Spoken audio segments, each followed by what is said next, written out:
এই যারা নিজের উর্বর মাটিতে কঠোর পরিশ্রম করে বাংলাদেশকে যুগের পর যুগ দিয়ে চললেন, বাংলাদেশ দিনাজপুরকে কি দিল?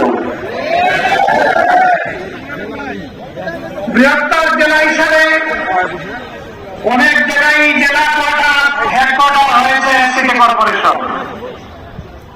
আপনারা কি সিটি কর্পোরেশন পেয়েছেন? পান নাই কেন? আপনারা তাহলে কি বাংলাদেশের সরকার সরকারকে মানুষ সম্পত্তি দিতে চায় না, তার অধিকার দিতে চায় না? আমরা এই বৈষম্যকে খতম করবো ইনশাআল্লাহ। আপনাদের ভালোবাসায় সমর্থনে বাংলাদেশ জামাত ইসলামী যদি দেশ সেবার সুযোগ পায়, সরকার গঠনের সুযোগ পায়, আমরা আপনাদেরকে অত্যন্ত আস্থার সাথে আশ্বস্ত করছি দিনাজপুর শহর ইনশাআল্লাহ সিটি কর্পোরেশনে রূপান্তরিত করা হবে। সিটি কর্পোরেশন হওয়ার সাথে সাথে অনেকগুলো উন্নয়ন অটোমেটিক্যালি দিনাজপুর শহর পেয়ে যাবে। এই দিনাজপুরে গ্যাস সংকট, গ্যাস নাই, বাংলাদেশের বহু জেলায় আছে। অবশ্য গ্যাসের উৎস কোথায় আছে কোথায় নেই এখনো সারা দেশ নিয়ে আমাদের কোন সরকারি সেই রকম কোন বৈজ্ঞানিক জরিপ চালায়নি। এখানেই গ্যাস আছে, যেহেতু কয়লার সন্ধান পাওয়া গেছে, কয়লার সাথে গ্যাসের একটা সম্পর্ক আছে। ছাত্র যারা তারা এটা ভালো করে বুঝেন, হয়তো একদিন সেই সম্পদ বের হয়ে আসবে ইনশাআল্লাহ। আর নাও যদি আসে তাহলে বাংলাদেশের অন্যান্য জায়গায় যদি গ্যাসের অংশীদারিত্ব থাকে, দিনাজপুরেরও থাকবে ইনশাআল্লাহ। আর মানুষদেরকে কাজ পড়ানো সাইতে চোখ ছাড়ালো করতে হবে না, যদি ইনসাফ ভিত্তিক একটি দেশ গঠন হয়।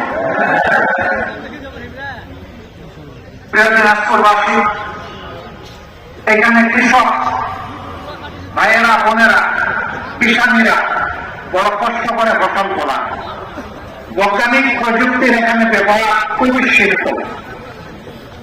আজকে 2026 সাল, বিশ্বের বিভিন্ন দেশ স্বাধীন হওয়ার 25 বছরের ভিতরে কৃষিতে আধুনিক যন্ত্রপাতির সমন্বয় ঘটিয়ে স্বাভাবিক অবস্থার চাইতে 4 গুণ বেশি ফসল উৎপাদন করছে। আমরা হার ভাঙা পরিশ্রম করি, কিন্তু আমাদের জমিতে সেই ফসল ফলে না। আমরা চাই উত্তরবঙ্গ হোক আমাদের কৃষি শিল্পের রাজধানী। আমরা সেই শিল্পই এখানে গড়ে তুলব ইনশাআল্লাহ। কৃষিকে আর পুরানো ভাষা এখানে চালানো হবে না।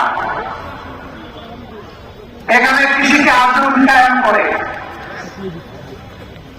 আধুনিক লজিস্টিক সরবরাহ করে ন্যায্য এবং স্বল্প মূল্যে কৃষকের হাতে তুলে দিয়ে আমরা এই জমির উৎপাদন বাড়িয়ে তুলব। বলবেন যে কিছু কিছু উৎপাদন করার পরে ওটারই তো সঠিক বাজার মূল্য পাই না। আবার সংরক্ষণের অভাবে অনেক সময় আমাদের উৎপাদিত ফসল ধ্বংস হয়ে যায়। আমরা আপনাদেরকে কথা দিচ্ছি, ফসলের ন্যায্য মূল্য ইনশাআল্লাহ নিশ্চিত করা হবে এবং ফসল এবং সবজির সংরক্ষণ নিশ্চিত করা হবে। জায়গায় জায়গায় সংরক্ষণাগার গড়ে তোলা হবে, তাহলে সারা বছর বাংলাদেশের মানুষ সবজির সাথে ন্যায্য দামে, কমেও নয় বেশিতেও নয়, তারা সেই কৃষি পণ্যগুলো পাবে। খারাপ হবে না। যারা মানুষের তকদির নিয়ে টানাটানি করে তারা, নাকি যারা আল্লাহকে ভয় করে মানুষের আমানত রক্ষার জন্য সদা বিপদ সন্ত্রস্ত থাকে তারা? যারা আল্লাহকে ভয় করে তারাই করবে ইনশাআল্লাহ।